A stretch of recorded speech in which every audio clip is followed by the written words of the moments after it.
Shalom, Berajot. Les saluda Yashefe desde KMC Internacional Radio, desde Guadalajara, Jalisco, México. Y continuamos aquí con nuestro programa Bamidbar en el desierto, recordando la enseñanza que el Eterno quiere dar. Quiere que recordemos, ¿verdad?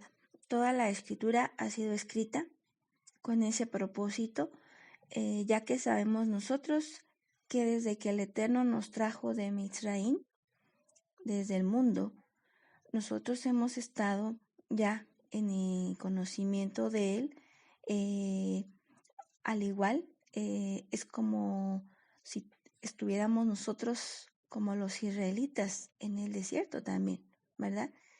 Y vamos pasando por fases. Cada una de estas fases también tiene propósitos.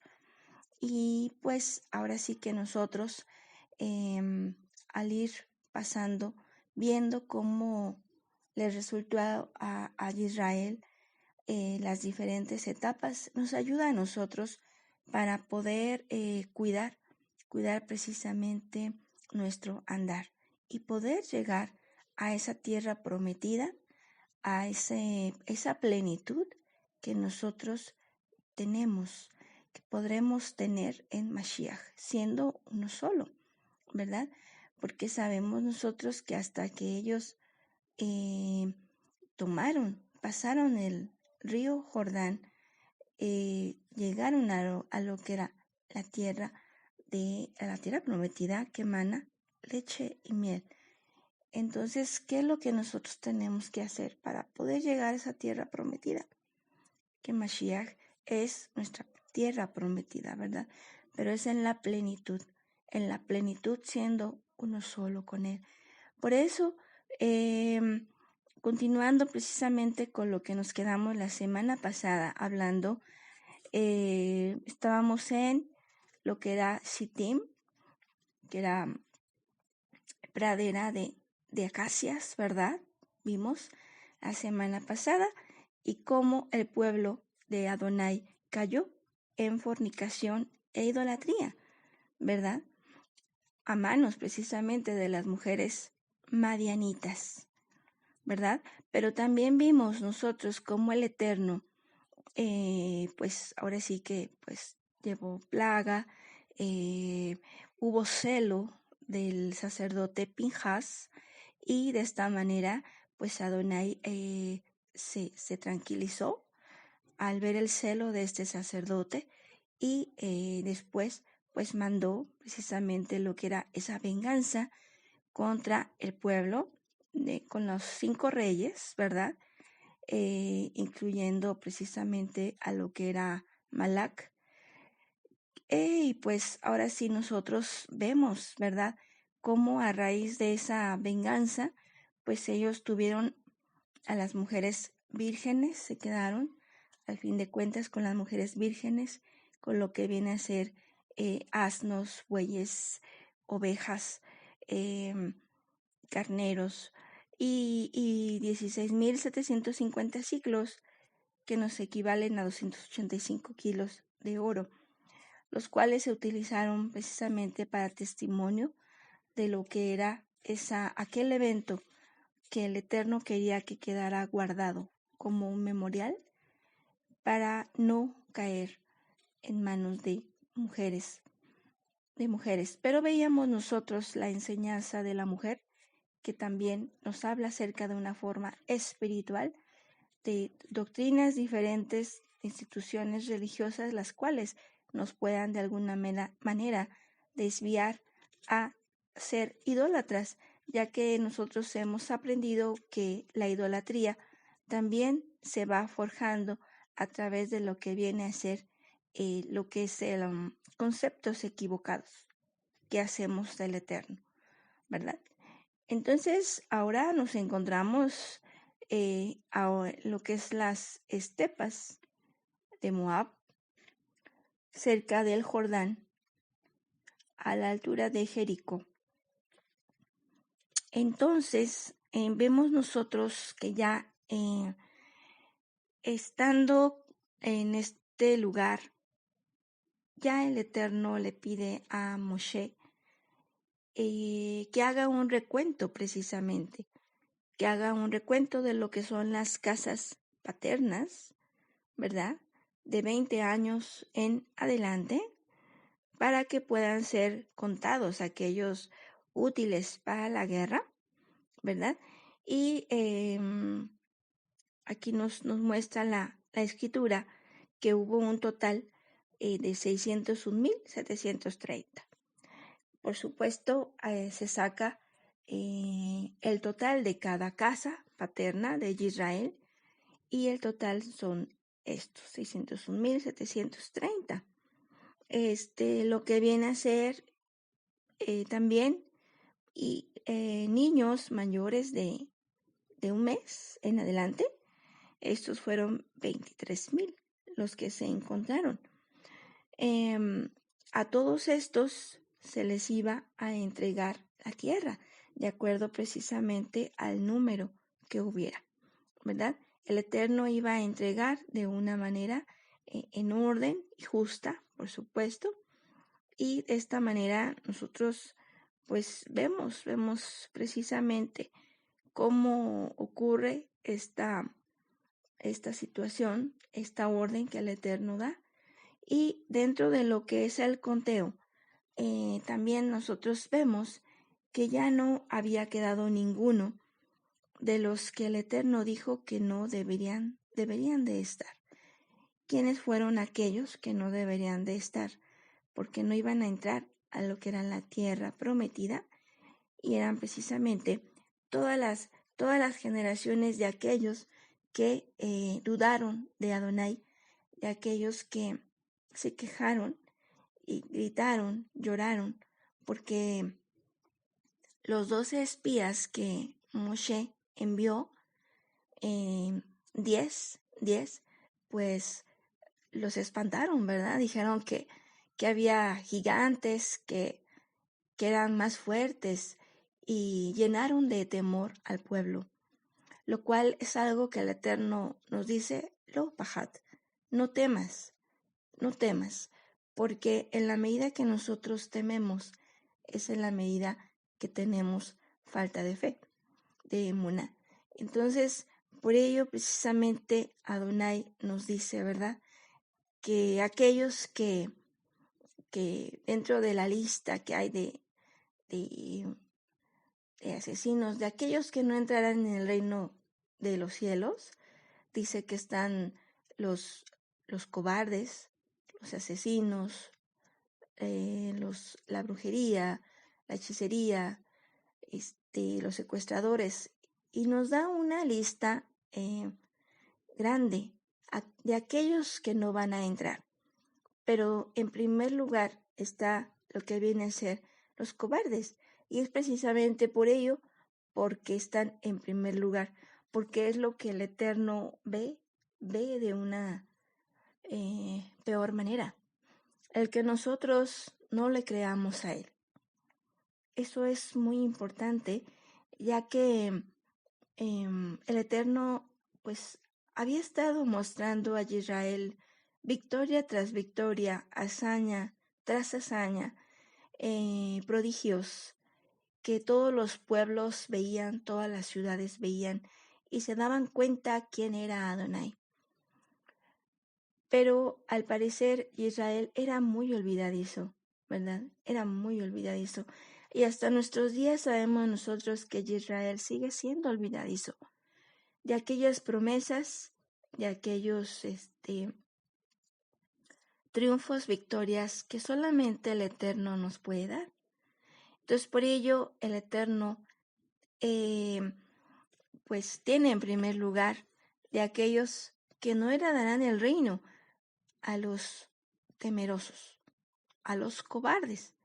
Entonces, qué importante es que tú y yo podamos confiar realmente en el Eterno, recordar que Él tiene todo en su cuidado, en su control, y que no va a pasar nada que Él no permita a nuestras vidas. Que Él nos ha sacado de Misraín, pero no nos ha sacado para morir. sino nos ha sacado para poder llegar a destino, a aquella tierra que emana leche y miel.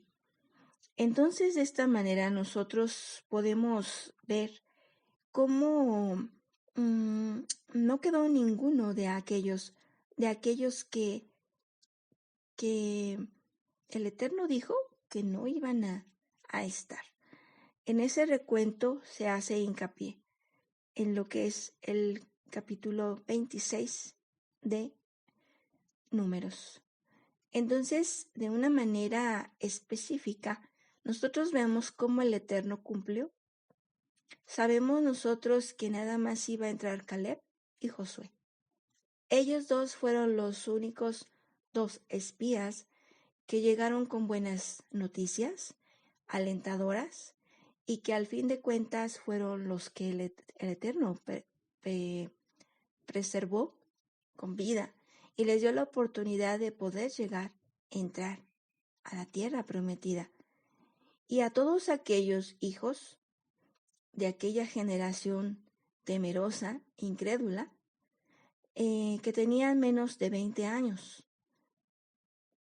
Aquellos hombres en esa fecha, recordemos, que habían dicho que sus hijos iban a ser esclavos por causa de Moshe y de Adonai que los había sacado del mundo.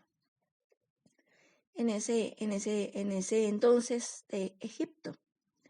Entonces nosotros sabemos que Mitzrayim o Egipto representa el mundo.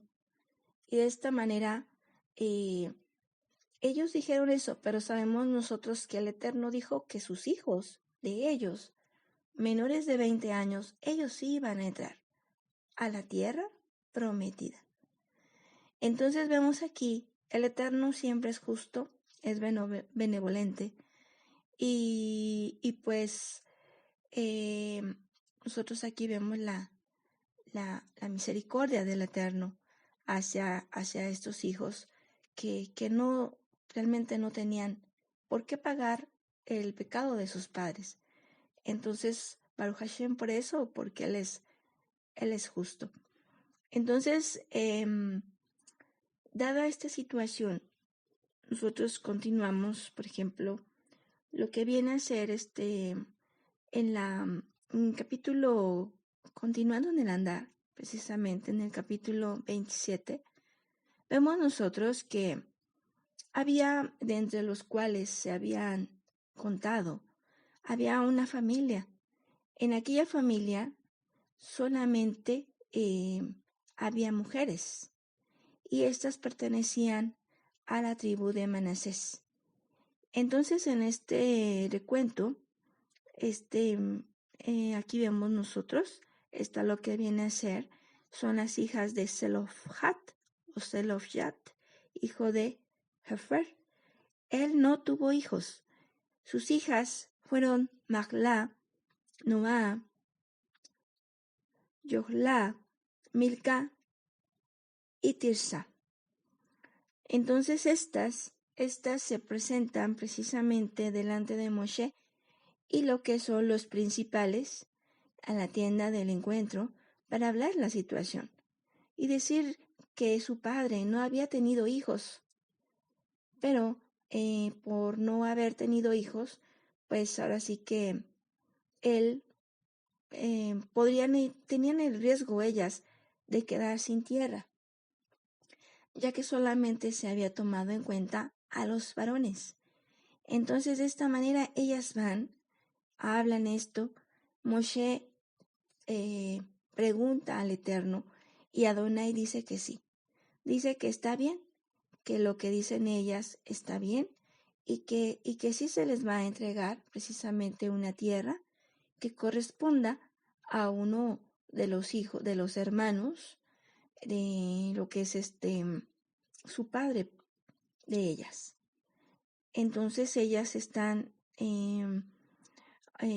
atienden a esto, les parece muy bien, y pues son agradecidas a esta oportunidad que el Eterno brinda.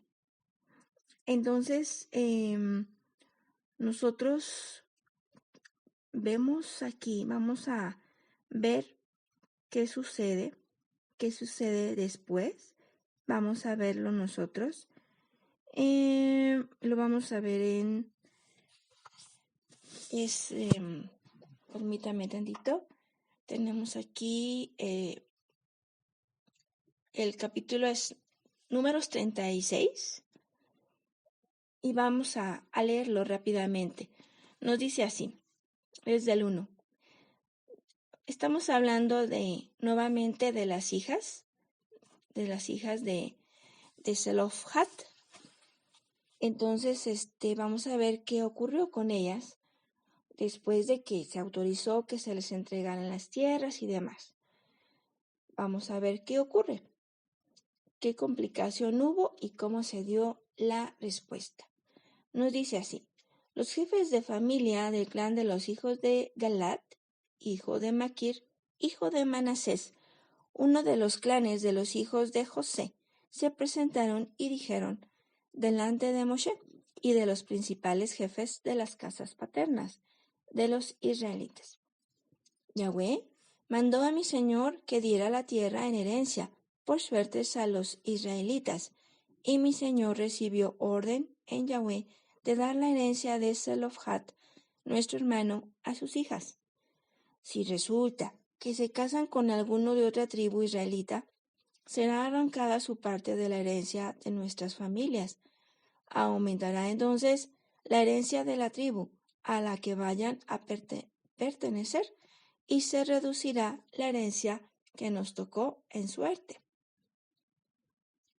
Y cuando llegue el jubileo para los israelitas, se añadirá la herencia de ellas a la herencia de la tribu a la que vayan a pertenecer, y se restará su herencia de la herencia de la tribu de nuestros padres. Entonces vemos aquí cómo ellos estaban, Galat, que pertenece a la tribu de Manasés, estaban preocupados precisamente porque al momento de que se casasen las hijas de Zelofhad con alguno de otra tribu, iban ahora sí que a restarle tierra a ellos, a su tribu. Entonces, ahora vamos a ver lo que nos dice Moshe. Moshe, versículo 5, según la orden de Yahweh, mandó lo siguiente a los israelitas. Dice bien la tribu de los hijos de José. Esto es lo que Yahweh ordenó acerca de las hijas de Zelofhad. Tomarán por esposos a los que bien les parezca, con tal que se casen dentro de los clanes de la tribu de su padre.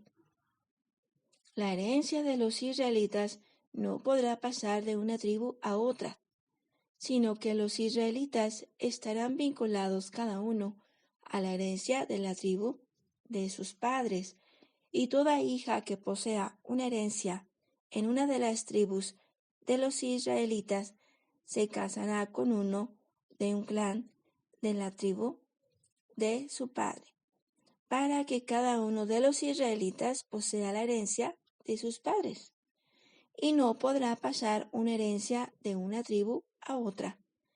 Cada una de las tribus de los israelitas quedará vinculada a su heredad. Vemos nosotros cómo el Eterno dijo, le pareció bien. Y entonces dijo que las hijas que estuvieran en esa situación se iban a casar precisamente con su misma tribu. No iban a casarse con una tribu diferente, precisamente para que su tierra no se acortara. Estaban viendo ellos en pos de que su territorio no se disminuyera, ¿verdad? Ya que lo veían como un patrimonio para sus hijos, de generación en generación. Y claro, era comprensible eso. Y vemos nosotros cómo el Eterno así lo permitió, para tener un orden. Entonces, vamos a continuar. Versículo 10. tal como había mandado Yahweh a Moshe. Así hicieron las hijas de Zelofhad. Malha, Tirsha, Yokla, Milca y Noa, las hijas de Zelofhad, se casaron con los hijos de sus tíos paternos. Entonces se casaron con sus primos. Tomaron marido de los clanes de los hijos de Manasés. Entonces sabemos nosotros que Manasés tuvo diferentes hijos, ¿verdad? De esos hijos se hicieron clanes, y de esos clanes ellas podían escoger siempre y cuando estuvieran dentro de la tribu, dentro de la misma tribu, y eso iba a ser para todas las tribus, esa misma regla. Dice así: tomaron marido de los clanes de los hijos de Manasés, hijo de José, y así su herencia fue para la tribu del clan de su padre. Estas son las órdenes y normas que dio Yahweh por medio de Moshe a los israelitas en las estepas de Moab, cerca del Jordán, a la altura de Jericó. Entonces nosotros vemos aquí cómo hay hay lo que es un orden, para esto. Ahorita, por supuesto, ya en el día de hoy, bueno, la verdad, no sabría decir yo, echaría mentiras si dijera que ahorita actualmente se maneja así en Israel. La verdad, desconozco, pero se los puedo investigar. Y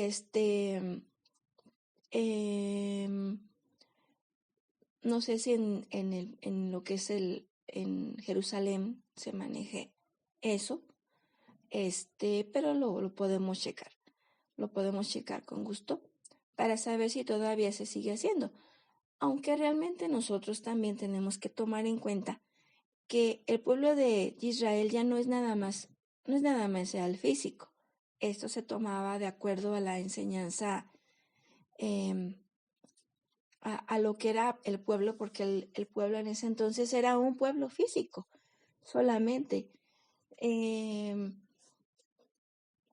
Pero el día de hoy sabemos nosotros que el pueblo de Adonai no nada más es Israel físico, sino también hay un Israel que también es físico, porque no solamente es espiritual, es físico, porque nosotros creemos en lo que es la promesa en las promesas que el Eterno dio a nuestro padre Abraham.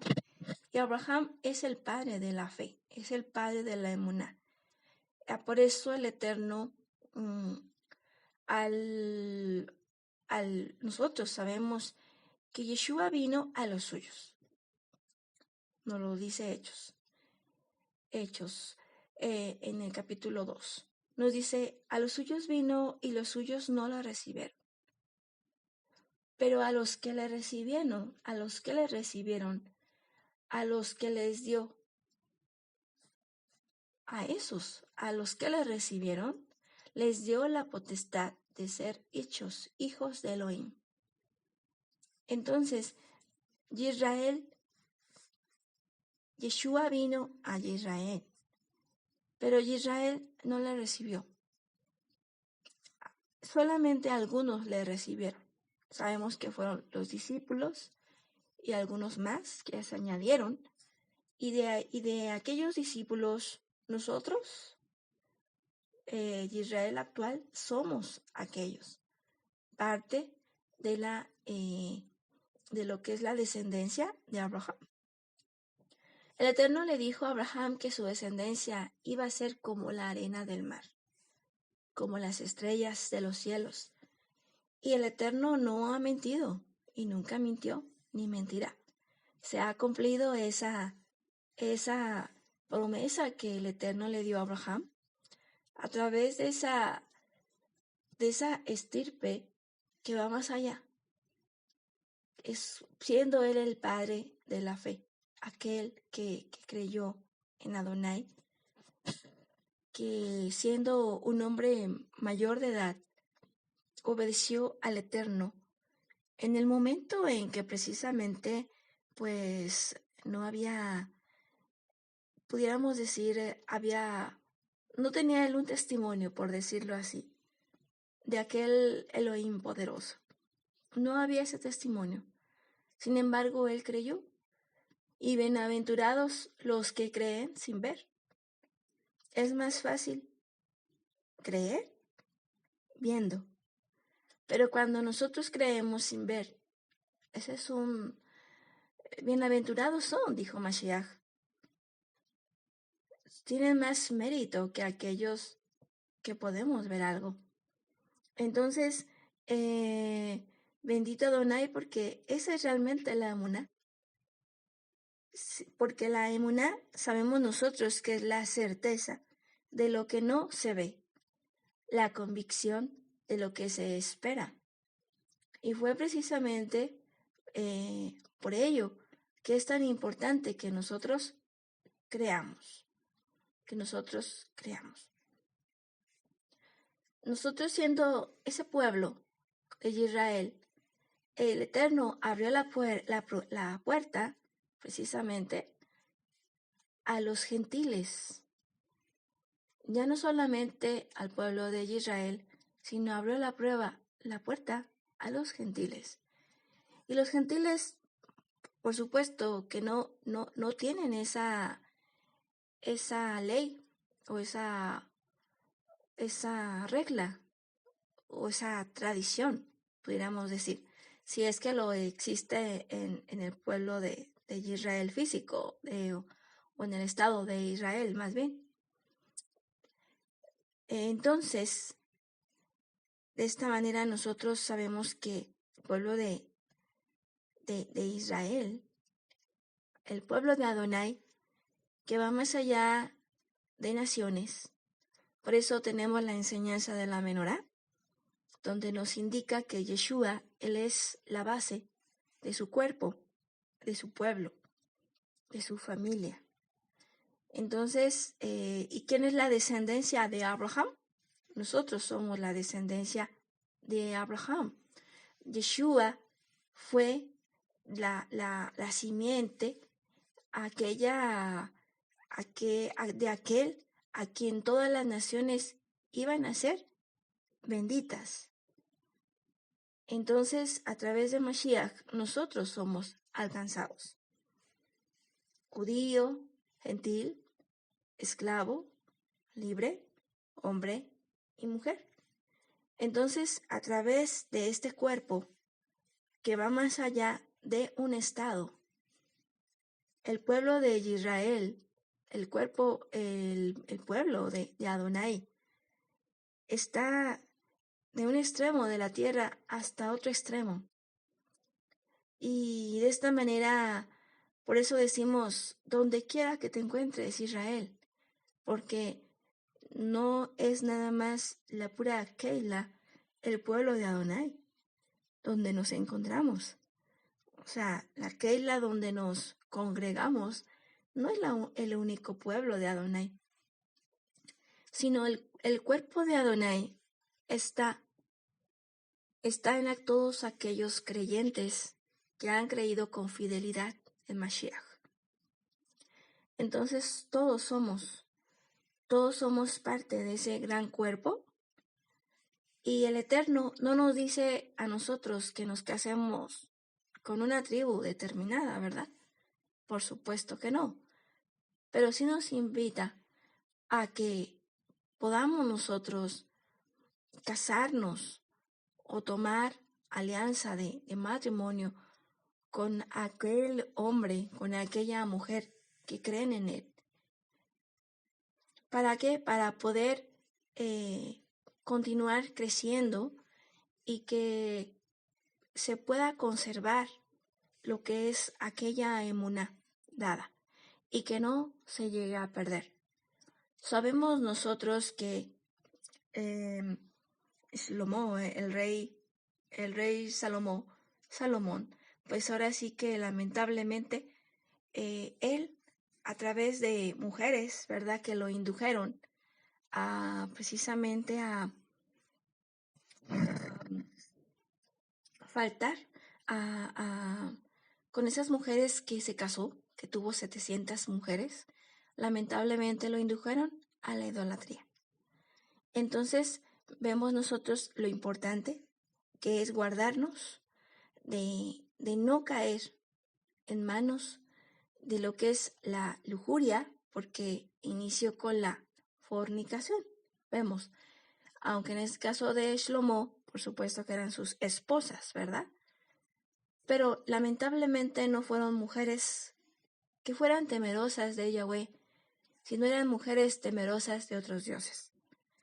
Y sabemos nosotros que la caída de Shlomo fue muy grande, fue bastante grande.